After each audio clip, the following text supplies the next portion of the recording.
Our shift leader's name was Grizzly, and he wore it well. Beneath the cheap plastic uniform that we all wore, his muscles rippled when he heaved open the enormous door to the warehouse floor. Frigid air washed over us. "Well, boys," Grizzly bellowed, as he stuffed his mane of gray hair into a plastic net, "looks like it's another cold day in hell." Sometimes I wonder if Grizzly and the other gruff men who worked with me in that meat processing plant knew that it was my first job out of high school. If so, they treated me no better or worse than they treated each other. Curses, grunts, and bullying were the closest thing to conversation in the big fridge, as we called the warehouse. And I learned quickly that my coworkers weren't people who appreciated idle chit-chat. All that existed for us were our razor-sharp tools, the cold, the quota, and the glowing red eye of the digital clock on the wall as it counted down the seconds. Then, of course, there were the carcasses themselves. When most people think of meat, they imagine the sterile little white packages from the supermarket, mostly bloodless and neatly wrapped in plastic. They can't imagine what it's like to strip the skin from an endless, icy row of hook-hung bodies. They've never felt the splatter of gristle when cutting through bone with a radial saw, or hacked sinew from bleeding muscle with a cleaver. Most people haven't felt the texture of each organ often enough to tell them apart by touch. I thought that I'd watched enough videos on Rotten.com when I was younger, and listened to enough Cannibal Corpse to be prepared for any amount of gore. But it's different face to face. It's different when you're the one holding the saw or hammer. Still, I got used to it. I got used to that blood stickiness that never seemed to wash off all the way. I got used to a colder and quieter personality, to a darker sense of humor, that scandalized strangers and drove away friends. Methodically separating flesh from bone for 10 grueling hours a day made my mind see things differently, reduced them to their bare biological components. The coldness of that place got under my skin. I became more willing to do things that I might not have otherwise. That's not an excuse, I know, but I hope at least it might serve as an explanation for the horrific things that happened later. If it wasn't for Grizzly, I wouldn't have made it. Although he grumbled and swore the whole time, he helped me learn to use the razor-sharp tools with both strength and delicacy. At first I wondered why he didn't just allow me to fail, but I soon realized there was more to Grizzly than met the eye. He was like a mama bear to our crew. If anyone had a birthday or burial, he was the one who knew about it. In the end, however, it was that same outspoken attitude that cost him his job. After the warehouse's regional manager made his inspection, he snidely gave Grizzly 2 options: lose his hair or lose his job. Grizzly's response was a sucker punch to the nose that sent the regional rep skidding on the cold concrete. Our beloved shift leader then collected his stuff from his locker and walked out of our lives forever. Or so I thought. As luck would have it, I ran into Grizzly again less than 2 weeks later. I saw him through the window of a swanky cafe, drinking a latte while he watched videos on a shiny new MacBook. Grizzly's hair was gone. The pallor of our sunless shifts in the warehouse had been replaced by a spray tan, and a flashy, fake Rolex glittered on his wrist. Out of sheer curiosity, I stepped inside to see if he recognized me. "Hey, new kid," he pointed, calling me over with the same gruff voice. "How's it going? Your balls freeze off yet?" I laughed and sat down for some small talk. Finally, I got around to asking him what he'd been up to since he'd left us. At that, Grizzly looked around cautiously and leaned in close. "Same thing, man. Cutting meat. But the pay and hours of this new place are a lot better." Grizzly stroked his chin thoughtfully. "Matter of fact, I could use an assistant. You're still young, not set in your ways like the other guys. And you work hard even when it gets you down. Tell you what, come to this address on one of your nights off." Grizzly handed me his card. Another novelty. "I'll get you set up." Edward M. Buell, Professional Butcher, read the eggshell white business card. Grizzly had written an address in chicken scratch blue ink on the back. I nodded, thanked him, and ordered a black coffee to go, to prepare for my next grueling shift. The address Grizzly, or Edward, had given me was a low white painted building on the edge of town. It was completely forgettable from the road, without even a sign to identify it. I glimpsed Eddie's beat-up old Chevy pickup parked around back. The cold metal of the door was familiar, but the similarities ended there. This was obviously a much more high-end operation. Everything was perfectly polished stainless steel. The tools were top-notch. And there were several I'd never seen before. Grizzly was whistling along to an Aerosmith song while he sharpened his tools on a mechanical grindstone. He wore a full-body plastic suit, almost like a white version of a biohazard suit. Another hung by the door for me. I zipped up and strode over, in only a few steps. Oddly, the room we occupied was less than a quarter of the size of the building. A conveyor belt extended across it, and the far wall was stacked with dinner trays and black insulated delivery boxes. There was also a heating element and several jars, filled with what I assumed were spices or sauces. They were numbered rather than labeled. A screen hung from the wall. "What is all this?" I asked. "Fuck if I know," Grizzly laughed. "But it pays the bills." It was about 10 p.m. Grizzly explained to me that in about 15 minutes, the other workers would arrive by van. They would do the heavy work in the adjoining room. Then it would come down the conveyor belt for us to chop to size and add the requested spices or sauces. The cut, quantity, and seasoning numbers would appear on the screen. When finished, we'd box up the meat and send it down the conveyor to be transported. It was that easy. Soon I heard the rumble of arriving vans, followed by a click and a loud buzz. "What was that?" I asked Grizzly. "The door," he grunted in response. "Locks. For our safety." Is that even legal? Why would the door need to lock? What if we need to get out of here in a hurry? Grizzly just shrugged. And I remember that as a supervisor, he never cared much about safety regulations either. Despite my misgivings, I took up my place opposite Grizzly, and readied myself for whatever came down the line. After working for a few months as a butcher, I prided myself on being able to identify any meat by sight. And yet, what came down the line confused me. I'd never seen anything like it. Pork, maybe? It arrived in skinless, hairless chunks, ready to be portioned out and seasoned with the stuff in the strange, numbered jars.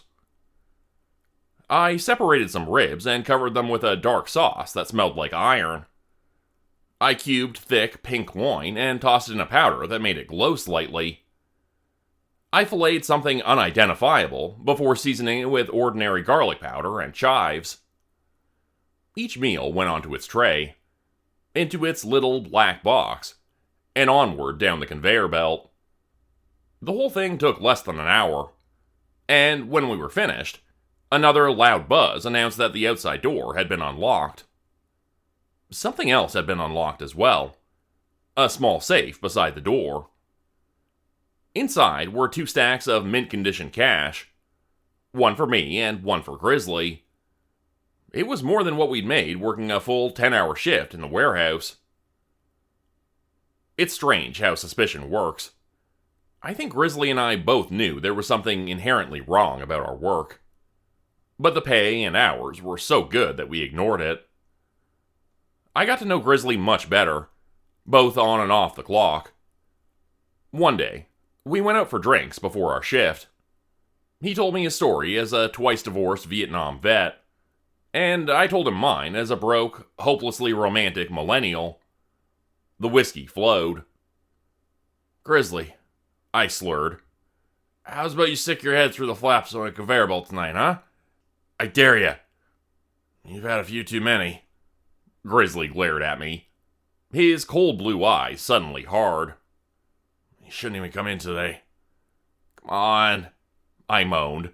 "I'm fine." "Don't worry, you won't get in trouble. I'll drop you off home." Grizzly dragged me to his pickup with an iron grip. When he backed out of my driveway, I didn't wave. Instead, my drunken brain began to formulate a plan. I'd head over to the job site around the time those mysterious other employees arrived. Then go in with them like I'd just gotten confused about the door or something. I'd finally find out what was in the other part of the warehouse. I was all over the road on my way to the job site. Only sheer luck kept me from getting arrested or causing an accident. Grizzly had been right. I was in no condition to drive, let alone operate sharp tools. But that only made me angrier. Pulling into the lot at this later hour, I saw several black vans ready to be loaded with black delivery boxes. Their drivers looked spooked to see me pulling in late, spraying gravel as I went. I heard other vans idling on the other side of the building. The other employees, I was sure of it. I skidded up beside Grizzly's pickup, hopped out, and turned the warehouse corner.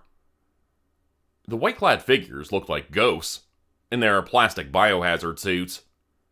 They turned as I approached, and one of them asked me a question in what I think might have been French. Without responding, I pulled on a suit from the back of their black van and moved directly towards the light of the open door. Still woozy from the alcohol, I staggered into a blindingly bright chamber. The door behind me slid shut, and a hazy spray that I assume was disinfectant was sprayed all over my suit. When the decontamination finished, the door in front of me opened. Several other white-suited figures watched me curiously, and I wondered why my heart was beating so fast. Hooks hung from the ceiling. Plastic trash bins and power tools lined the walls. The drains in the floor gave off the cloying smell of blood. I looked into the dark rectangular opening of the conveyor belt, imagining Grizzly waiting on the other side. A green light flashed, and the hooks began to move. A shape came out of the darkness of the cold storage.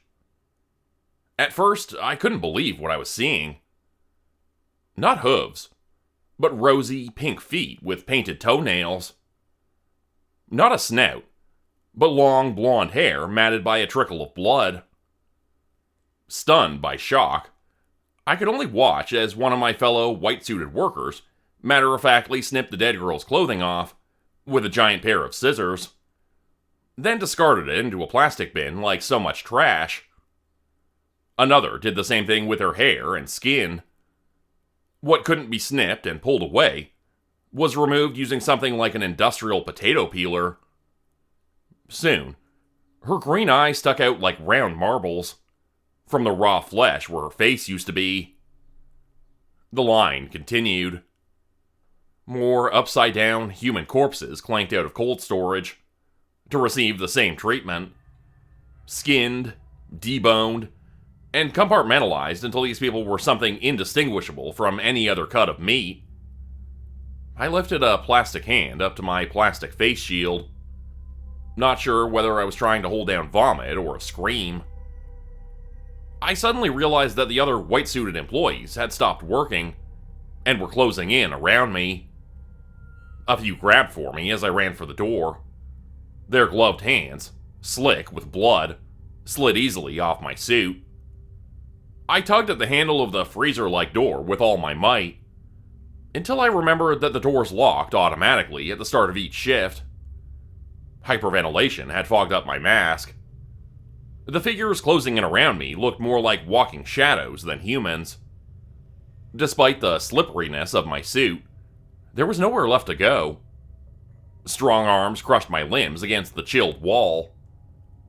Through the haze of my mask, I saw that the figure closing in on me had that giant pair of scissors in his hand. I squirmed with all my might, but stopped when the figure held the cold metal blades between my legs as a sort of warning. Before long, my protective suit was off. A red button had been pushed. and the figures pressing me into the wall were yelling at me in a language I didn't understand. A few of them hit me. I think it was out of frustration that their ghastly work had been interrupted. A buzzer sounded, and I was dragged outside into the darkness between two black vans. High beams lit up my face, and something was smashed into my stomach, making me puke my whiskey dinner onto the gravel. The headlights illuminated a giant in a fancy black pinstripe suit. The figure in front of me looked like he could crush even Grizzly's skull with one hand. The shadow of an old-fashioned black top hat hid his face, but not the cigar smoke that curled around it, or the white and gold capped flash of his teeth when he spoke. "So, sticking your nose where you shouldn't, boy," he mocked in a deep, thick Haitian accent. "Might get it cut." I'm sorry, I panted. I puked again, but somehow it didn't splatter onto the enormous polished shoes in front of me. "You do good work, boy. You know how to cut. I'd be ashamed to waste you. So, I offer you a way out. Go back in there, boy. Finish the whole shift yourself. Cut what hangs from the hooks, boy.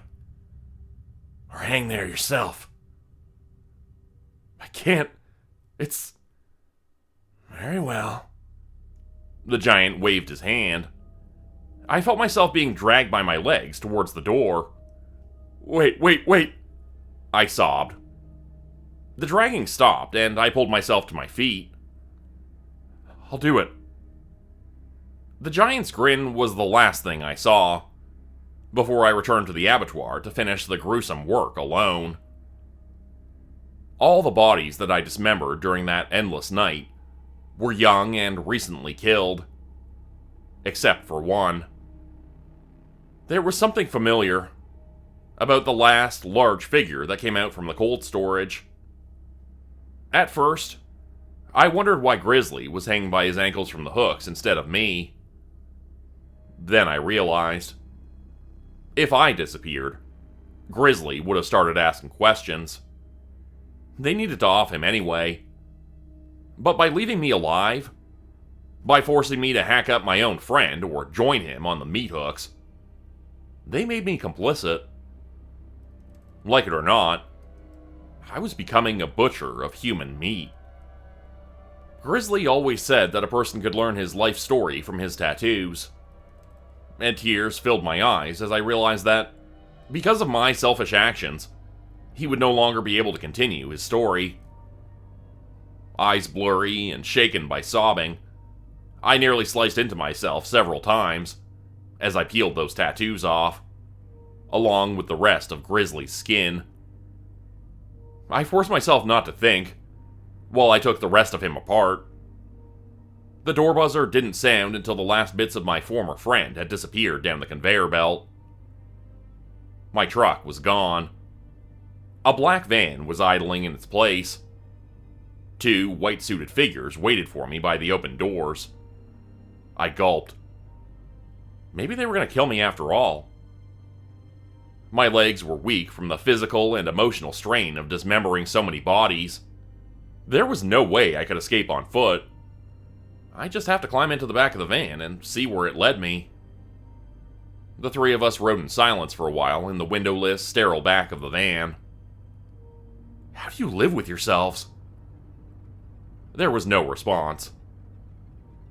The two figures opened up the rear doors. Outside, the dandelion-covered yard of my small rental house baked beneath the late October sun. My truck was in the driveway, unharmed. I took a scaldingly hot shower, but no amount of scrubbing could make me feel clean. Around noon, I slipped into a feverish, troubled sleep. It was dark outside when I awoke, wondering why I felt so sore and horrified. With the peaceful oblivion of sleep behind me, the memories came rushing back. I rolled over and puked onto the floor, before rolling back to lay shivering in my tangled bedsheets, staring at the darkness of the ceiling. I didn't have much time with my twisted sheets and twisted recollections, however.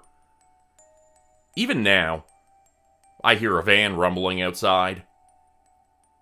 I'm sure it's a black van, and I'm sure I'll have to climb back into my white biohazard suit and ride away for another night of work. I've considered going to the police. I've considered running away. Both seem equally useless. I'm not going to let them break me. For the sake of Grizzly and all those other anonymous victims, I'm going undercover. I'm going to find out who is behind this and bring them down. Until then, wish me luck. And I hope I never meet you hanging from a hook. Hey everybody. Hope you enjoyed today's first of 2 stories. I want to take a quick second to remind you to like, comment, and subscribe on this video. It really helps the channel grow and reach more new people. I was checking recently and saw that around half the people who watch the channel aren't yet subscribed, so I hope you'll take a quick second to hit that button if you haven't yet. Alright, now on to our next story. Look, man, I don't even know what they were doing there. Who wants to raise a kid in, Party Central? I mean, I guess it's possible that they lived there before the whole building got converted into short-term rentals. But it's whatever. They should have moved. Especially given the, circumstances. We rented the apartment to celebrate my buddy Jake's bachelor party. It was me, Cliff, Tony, Braden, and a couple other guys from the frat who bailed at the last minute. We were bummed, but it didn't really matter.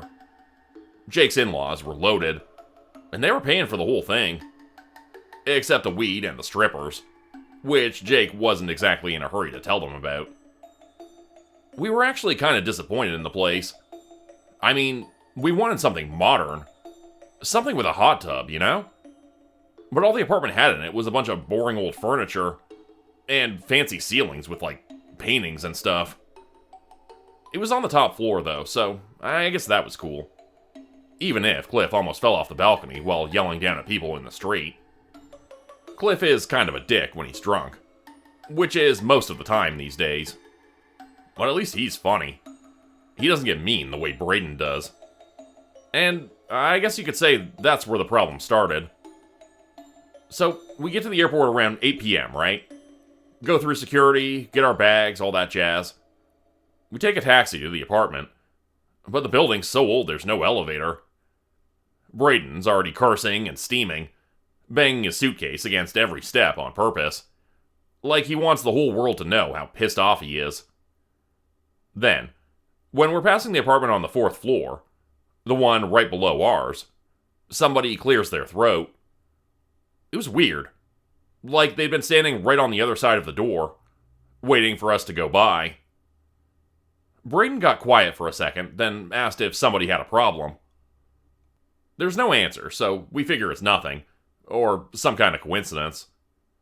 Then Tony pops down to the corner store for some booze, while I figure out the speaker system and everybody picks out their rooms. Pretty soon the vodka's flowing, and we got a reggae playlist set up on somebody's phone. We got the bass turned all the way up, of course. I mean, come on. It's not every day your best bud quits being single. It took a while for us to notice that somebody was knocking on the door. Tony opens up. He's the least drunk and most professional looking of all of us. And there's this guy on the other side. Pale, dark circles under his eyes, ugly sweater. Looks like a librarian. He's a neighbor, he says. He wants us to turn the music down because he's got a baby sleeping downstairs. Jake and Cliff start giggling like a pair of delinquents in the back of class. Tony apologizes and says, yeah, sure, we'll try to keep it down. Then the guy gives us this look. I can't tell if it's pity or, I don't know, some kind of warning. But even Jake and Cliff shut up for a minute. I hope you do, he says, then goes back downstairs. It gets quiet. We all look at each other. Then, Braden yells, "Fuck that guy," and everybody bursts out laughing. Tony calls the agency that was supposed to send the strippers over. They're running late, apparently. And Cliff sits down in front of the coffee table to roll a couple joints. Jake is 4 beers in, and he's starting to get all mopey. After Ashley and I tie the knot, things will be different. Who knows when we'll have another boys' night out like this? Blah, blah, blah. I figure some fail videos will get a laugh out of them. So I pull them up on the screen and turn the volume back up. Just a little bit. Cliff is about to take his first hit when we hear this, thump from downstairs. It's like the whole building is rolling over in its sleep.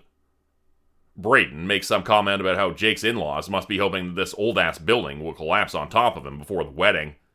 But this time, nobody laughs. We all stay still, like we're a bunch of scared deer listening for some kind of predator. Then there's a buzz at the door. The strippers aren't as hot as they looked on the website. The dark-haired one is about twice my age, and has a weird scar on her belly. And the blonde one has these big bug eyes like she's tripping on something. But hey, what they're missing in looks, they make up for in, enthusiasm. The blonde starts dancing on the coffee table, while the other girl goes to turn up the music. And none of us are about to tell her no. Something you gotta understand about me is that light beer makes me piss like a racehorse. And I've been drinking a ton of it that night. The bathroom had this little window, a frosted glass one that looked out on the staircase leading up to the apartment. So, as I'm pissing, I look out and see this shadow in the hallway. Somebody's standing right outside our apartment. Of course, Braden wants to open up right away and fight them, but I tell him to chill and peek out through the peephole. It's that weird neighbor from downstairs again. I stick my head out and ask if everything's okay, but it's clearly not. The guy looks like a wrung-out rag. Even his hands are shaking. He asks if we can please be quiet. He's doing all he can, he says, but the baby's gonna wake up at any minute. The other neighbors, the ones who lived here before, all understood how important it is for the baby to sleep. Lately, he's been having problems with tourists like us, but everybody so far has listened before it was too late. At least, that's what I'm able to piece together. English isn't the guy's first language, and he's so nervous that half the words come out wrong. At this point, everybody else has joined me at the door. Even the strippers have quit dancing. The guy looks over my shoulder at them and says something in the local language. The two girls look at each other, then nod. The guy repeats his plea for silence, then goes back downstairs, dragging his feet like he's about to face a firing squad. I feel bad for him, but so what? It's not my fault he can't afford to move someplace quieter. The strippers do a few more routines, but the mood in the room has changed. Whatever the guy said, it got to them, and it's obvious that they want to get out of the apartment as fast as possible. After they leave, feels like the whole night's been spoiled. Cliff is high as a kite, giggling while he takes perverted selfies with his sculptures. But he's the only one still having a good time. Tony is sitting bored on his phone. Jake looks like he's about to toss his cookies at any minute. And Braden? Braden is quiet. The dangerous kind of quiet. He hates it when things don't go his way. I stick my head out onto the balcony for some fresh air. I peek over the railing until I can see into the apartment below. The one where that guy's baby is supposed to be sleeping. There's this weird red glow coming out the window. It looks more like a dark room than a nursery. I'm about to tell the guys to come check it out, when the speakers start blaring full blast. When I look back inside, Braden is jumping up and down on the floor as hard as he can. So that asshole downstairs thinks he can ruin our night? Braden yells to me over the noise. Let's ruin his instead. Tony lets out his trademark, "Woo!" the one that's loud enough to wake the dead, and Cliff finds some pots in the kitchen and starts banging them together. It's like Hell Night at the frat house all over again. Jake and I look at each other. I've got this sick feeling in my gut, like we've made some terrible mistake. But Jake must be feeling even worse, because suddenly he's puking all over the sofa. "Gross, dude," Tony yells. Cliff just laughs and bangs his pots together harder. Then we hear that thump again. It's like something huge is crawling through the apartment below us. A door flies open downstairs, and I sprint to the hallway to see what's going on. It's the neighbor in the ugly sweater, and a frizzy-haired lady who I guess is his wife or partner or something. They've each got a pair of suitcases, and from the clothes and crushed-up paper sticking out the sides, they packed in a hurry. The guy stares up at us, and I can't tell if he's angry or just sad. He whispers something. It's mostly drowned out by the banging behind him, but I'm pretty sure it's, "What have you done?" Then the pair of them run down the stairs and out into the night. The door of their unit rattles on its hinges, like whatever is in there is about to come crashing out into the hallway, so I duck back inside. I'd always thought that Jake, Cliff, Braden, and Tony were my bros, you know? I thought that we would stick together through thick and thin, but that isn't how it plays out. Not at all. I go out onto the balcony again and try to yell for help, but it's after midnight. There's hardly anybody in the street, and nobody is bothered by some crazy foreigner screaming from his penthouse apartment. Tony's standing there like he's been paralyzed, but Jake wipes the taco puke from his face and springs into action. He's saying we need to brace the door with something and figure out how to call the local cops, but Braden and Cliff are grabbing their backpacks. Jake asks them what the hell they're doing. He says that there's no way he's opening this door. Not with Hellbaby or whatever it is on the loose downstairs. Braden says he'll take his chances, and when Jake tries to stop him, he shoves Mr. Groom-to-be on his ass and makes a run for it. Cliff goes with him, and then the crying starts. I don't even know how to describe it. It's like somebody ripped a hole in reality, and reality just started screaming. Just when I think it can't get any louder, it does. I don't remember much of what comes next. Just pressing my palms over my ears, rolling around on the floor, gnashing my teeth and beating my head against the wall. Anything to get that awful noise to stop. None of it makes any difference. See, even after my eardrums have burst wide open and warm blood starts running down my cheeks, I can still feel the vibrations of those screams in my bones. Jake drags himself to the balcony and looks over his shoulder at the rest of us. All of a sudden, he looks relieved. Like everything is gonna be okay. I don't get it. Not until he jumps over the edge. Tony crawls to the kitchen on his elbows, I guess to get something he can use as a weapon. And I hide under my bed. Who knows why? Call it an instinct from childhood. It's dark in the bedroom, but there's a light on in the hallway and the door is open just a crack. Since I can't hear anything, there's no way to know if it's coming for me. So I just shut my eyes and try not to scream. Before I do, though, I see something enormous go by in the hallway. At some point, I guess I passed out. The next thing I know, I'm in this hospital room, being woken up by a nurse and you two fine officers. I'm not a total idiot, you know. I can read lips, so there's no point in trying to hide what happened to my friends. I know all about how Tony apparently stabbed out his own eyes with a butcher knife, and how all that was left of Braden and Cliff were a couple bloody smears on the staircase. I know that Jake is still missing. I know that the apartment below ours was found with the door ripped off its hinges, and that all of its rooms were empty.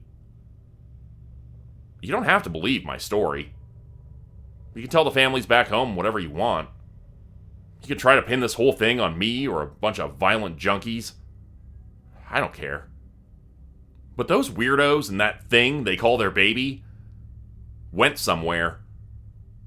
And someday, you might be moving into a new house or opening the door to your hotel room, and some worn-out guy with glasses might come and tell you to keep the noise down.